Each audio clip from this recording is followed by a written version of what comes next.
The regularly scheduled program will not be seen, so that we may bring you the following special. One of the deadliest forces of nature ravages the Carolinas. Back-to-back hurricanes in 1999. First Dennis, then Floyd. Thousands of lives changed forever. I've never dreamed that anything like this would ever happen to me. I don't know where my friends are. I don't know how to get in touch with people. Now, Hurricane 2000. Are you ready for what comes next? Lives lost, massive flooding, fierce winds. We saw it all last year in the Carolinas. Now, a new hurricane season. I'm Ray Boylan. And I'm Terry Bennett. Over the next half hour, what you need to do now to be ready for this hurricane season. Plus, we'll take you to the coast for a look at the recovery efforts that are still underway. And there's a lot to recover from. Hurricane Floyd was North Carolina's costliest natural disaster ever, and one of the deadliest in 27 years. 52 Carolinians lost their lives, most due to drowning. Total damage estimates reached $6 billion. Along the coastline, Floyd hit Oak Island hardest last fall. The storm caused damage in excess of $128 million, damaged nearly 300 homes and washed away dozens of others. It also erased most of the island's protective dune structure, leaving the island vulnerable if another storm hits this hurricane season. NBC6's Lisa Conklin shows why their hopes for protection this season are washing away. The Atlantic is relatively calm today. Children play in her shallow edge. She's luring tourists back to Oak Island. On many stretches of beach here, another sound drowns out the ocean's soothing serenade. The sound of crews working around tourists to pick up debris, chunks of concrete, pipe and sandbags, often the only trace of houses, 42 in all, wiped out after Floyd dumped on the island. The stairs have been torn away. There's no access from the house down to the beach. Town council member Horace Collier knows the damage all too well. From here I can see a dozen or so that are not presently inhabitable. With a number of safety concerns, no one's allowed to go back inside of 30 empty houses as the surf moves ever closer. Another issue factoring into rebuilding are the setback lines. To protect eroding beaches, state law requires homeowners to build 60 feet back from the first line of vegetation. But take a look at this. With so much erosion, that would push 60 feet all the way back here, almost in the road. Hurricanes Dennis and Floyd gnawed away so much protective sand. If another storm hits this season, there will be much property damage, much more than we saw the last time. About the only option left, put sand back on the beach. I suspect that our damage, total damage, would have been in the $15 million range. And that's about what it would cost to renourish the island's entire oceanfront. In the past, renourishment hasn't been a popular idea. There's a general feeling that, well, we're just paying to protect someone's house, and that's not the facts. It doesn't come down to protecting the houses. It comes down to maintaining a beach environment that's usable for the general public. And unless steps are taken soon, many here say the waves may wash away much more than footprints left by visitors in the summer sand. Lisa Conklin, 6 News. Beach renourishment costs $1 to $3 million a mile. That includes pumping sand and planting vegetation, like at this federally maintained site on Curie Beach, one of only 3 in the state. The project began after Hurricane Fran, and when the next storms hit, there was minimal damage. But people west of the coast don't want to pay for it, though numbers show that beach visitors outnumber oceanfront homeowners more than 150 to 1. Grassroots organizations are working with lawmakers. One solution they're suggesting, a program already in New Hanover County setting aside part of its hotel occupancy taxes to fund renourishment projects. Last September, Floyd unleashed an avalanche of rain that produced the worst flooding ever to hit the eastern part of the state. Hardest hit were the 3 small towns just east of the Raleigh-Durham area. NBC6's Mike Redding takes us back to the Tar River and to the people of Rocky Mount, Tarboro, and Princeville. Rain from Hurricane Dennis had already filled the earth and swelled creeks and rivers, just days earlier. They're close. It could go either way. There was nowhere for the water to go when Hurricane Floyd stormed inland and sat over the Tar River, dumping 20-plus inches of rain. It's devastating. I don't know where my friends are. I don't know how to get in touch with people. We're having blackouts. In just a few hours, tens of thousands were chased from their homes. Floyd, the hurricane, was now a flood, the likes of which had never been seen in North Carolina. Along the Tar River, it was a war against water. All of that's going on, and it's so fast. And when it's over, it's like having been in combat. Peter Gilliland of Rocky Mount was one of the many volunteers who waded through the rising floodwater to rescue stranded survivors.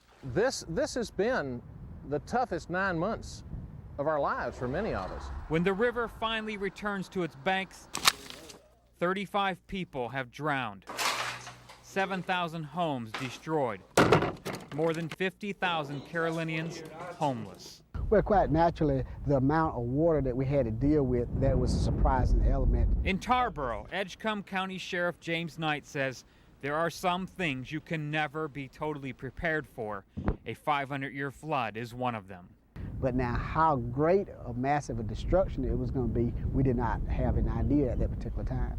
It has affected us very negatively in terms of what it took from us and the incredible drain that it's been on all of us since then. We had gotten so complacent with that dike that we did not have an evacuation plan in place. Everything in town was underwater. No town was more devastated than historic Princeville. The massive flood literally swept the town off the map. At the old town hall, the murky water even peeled the paint right off the walls. Up here, it was right up above the town hall, Letters Town Hall up there. The rebuilding process is slow and aggravating, but hope remains. Murray Morning mows his front lawn, even though his house is gone. I hate to lose what I had, but you know, we're gonna be all right. On the Tar River, Mike Redding, 6 News. Don't feel sorry for us now. We're coming back. Mike tells us that everyone he spoke with along the Tar River echoed the same message. Never think a natural disaster won't happen to you.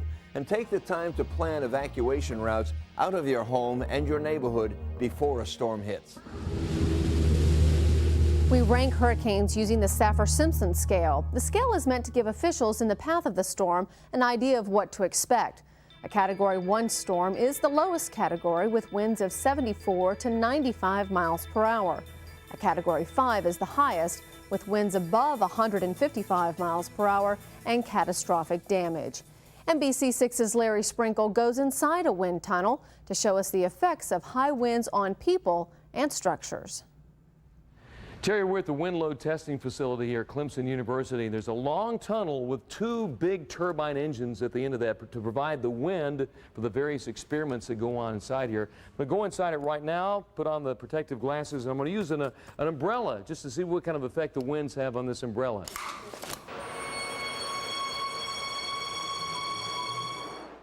What you first notice is that you can barely stand up, and the winds aren't even hurricane force. They're around 40 miles an hour, sustained. Then you start losing control of the umbrella. Then it totally shatters, and then I'm completely blown out of the wind tunnel itself.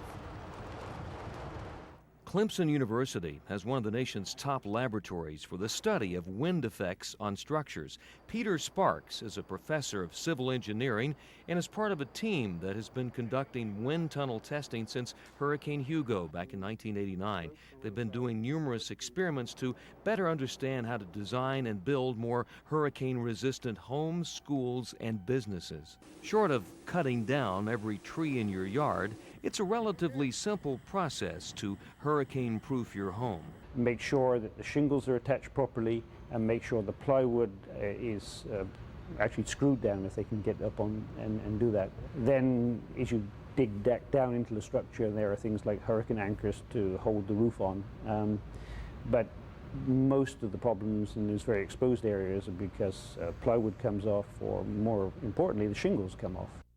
Knowing what happens to structures in hurricanes makes the preparation for the next storm a much easier and less expensive process. That's why the work continues at the Wind Load Test Facility. I'm Larry Sprinkle at Clemson University. School officials say the wind tunnel at Clemson University is one of only a few in the United States and the only one on the East Coast. Hurricane season began June 1st and it runs through November 30th. The latest forecast calls for 12 named storms and 8 hurricanes, 4 of them major. Now's the time to get ready. Start with repairs to the exterior of your home. Fix loose roof shingles. Trim back branches from trees. Next, come up with an emergency communications plan with your family. Inventory your property by making a list, taking photos, or making a video, and store it in a secure place. And if you live in a flood-prone area, you should consider flood insurance now. You can purchase it once a storm's been named, and there's a 30-day waiting period before it goes into effect. And there are things you could pick up on your next trip to the grocery store. NBC6 meteorologist Bob Van Dillen gives us a run-through of what you should have on hand.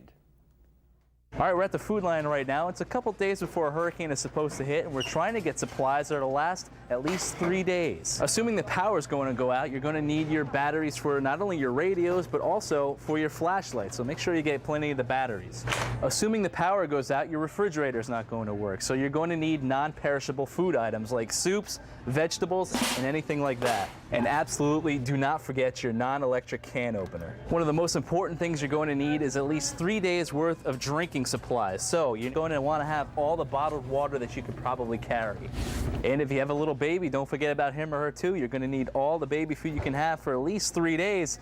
Not only that, but you're going to want to have the formula and also the biggest thing, the diapers. And don't forget about your household medicines for your pain relievers, for your flu symptoms as well. And also, if you have any kind of prescriptions that need to be filled, you better do that a couple of days before the hurricane hits. Once the hurricane is over with and way far away, you're going to want to start to clean up. So you're going to need your mops, you're going to need your buckets, your brooms. Also, you're going to need some gloves. You'll also need products to fill up your medical kit. So you'll want to have some Band-Aids. You also probably need some antibiotic ointment, also some rubbing alcohol, and also some cotton swabs. Also, make sure you have sleeping bags, blankets, warm clothes, and sturdy shoes on hand. There's a lot more to come, including a history lesson. Plus the difference between a hurricane watch and a warning, what you need to do to stay safe and when. Also a child's perspective on hurricanes, what parents need to know. What provides the greatest threat in a hurricane? Is it water, wind, or debris? NBC6 salutes Carolina's healthcare system, our partner for SkyMax Weather RadarNet, helping to protect our Carolinas communities.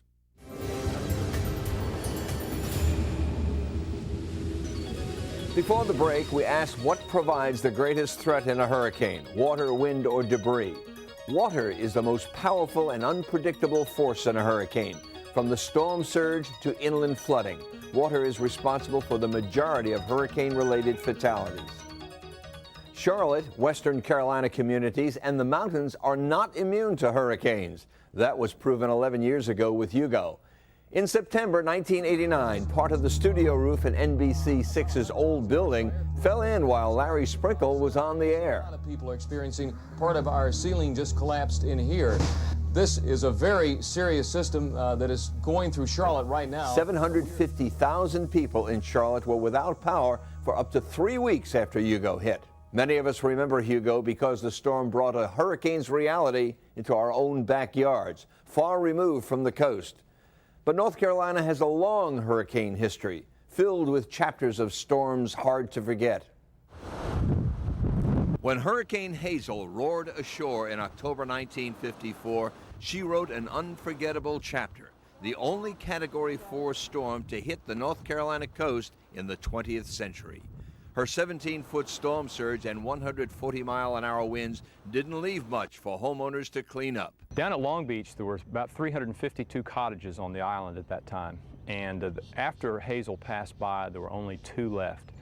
The storm surge completely swept these homes back into the marsh and flattened the beach. As the state's unofficial hurricane historian, Pine Knoll Shores Aquarium director Jay Barnes knows his history. In fact, he's written the book on their powerful past. In the 90s, the chapters quickly fill up. July '96, an unusually early storm, Bertha, pounded the coast, tearing away fishing piers and homes. She left weakened structures, vulnerable for the next punch. It came in September, when Fran roared in. The Category 3 storm slammed Topsail Island, twisting homes off foundation. 97 remained calm. 98 brought in Bonnie. But 1999 turned mean. Dennis pestered the state, but Floyd rewrote this history. He not only pounded the southern coast, we'll remember him most for widespread inland flooding. Hazel was the most intense of these storms, more intense, stronger than Fran, much stronger than Floyd in terms of wind speed, barometric pressure, and that kind of thing. But Hurricane Floyd has become North Carolina's greatest natural disaster. Beginning in 1953, names were assigned to tropical storms and hurricanes. We use a 6-year rotating list of names. Here's the rundown for this year. Names of deadly and catastrophic storms are retired from the list. There will never be another Hurricane Floyd, Hugo, or Andrew. Now the difference between a hurricane watch and warning. A watch means hurricane conditions are possible within 36 hours. Check emergency supplies, fuel your vehicles, and store extra water. A warning means hurricane conditions are expected within 24 hours. If authorities ask you to evacuate, leave. Make sure you take proper identification with you. Keep your radio, flashlights, and batteries nearby. After the storm, you need to avoid loose or dangling power lines. Be aware of wild animals seeking dry land on your property. Take extra precautions to prevent fire. Lowered water pressure may make fighting fire difficult. And take photographs of any damage to your property for insurance purposes. Still ahead, the smallest victims of the storm. Talking to your children about hurricanes. Plus storm information at your fingertips 24 hours a day. See what NBC6.com has to offer. Tonight's second boiling point question is, true or false? The storm surge is caused by wind-driven waves.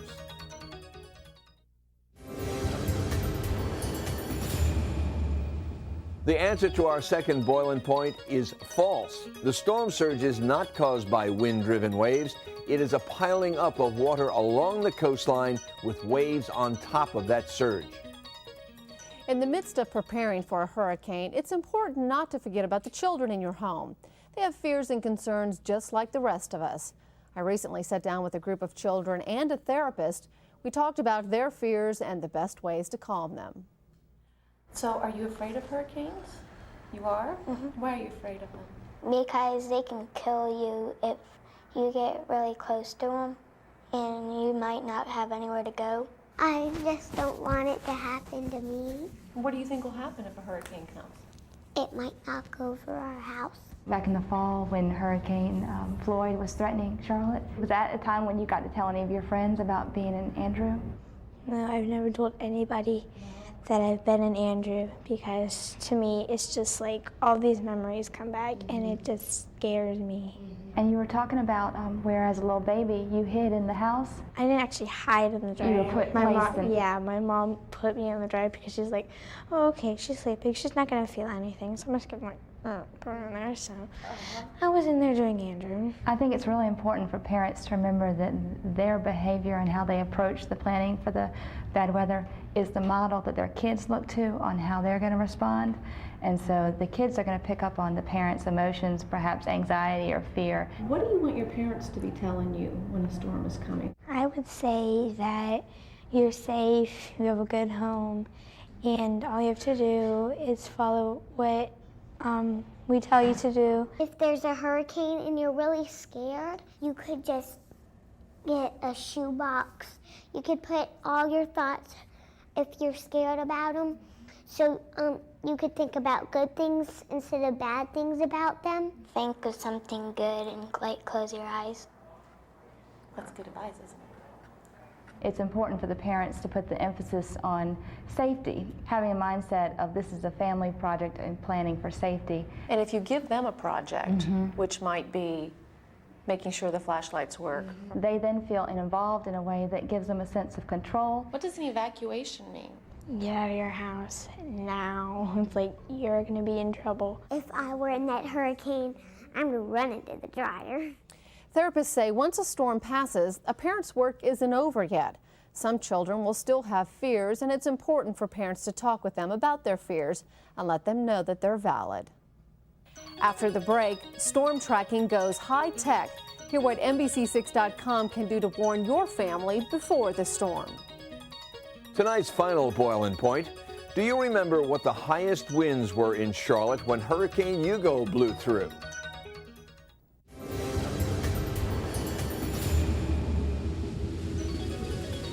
Our last boiling point of the night, in 1989, Hugo was responsible for an 88-mile-per-hour wind here in Charlotte.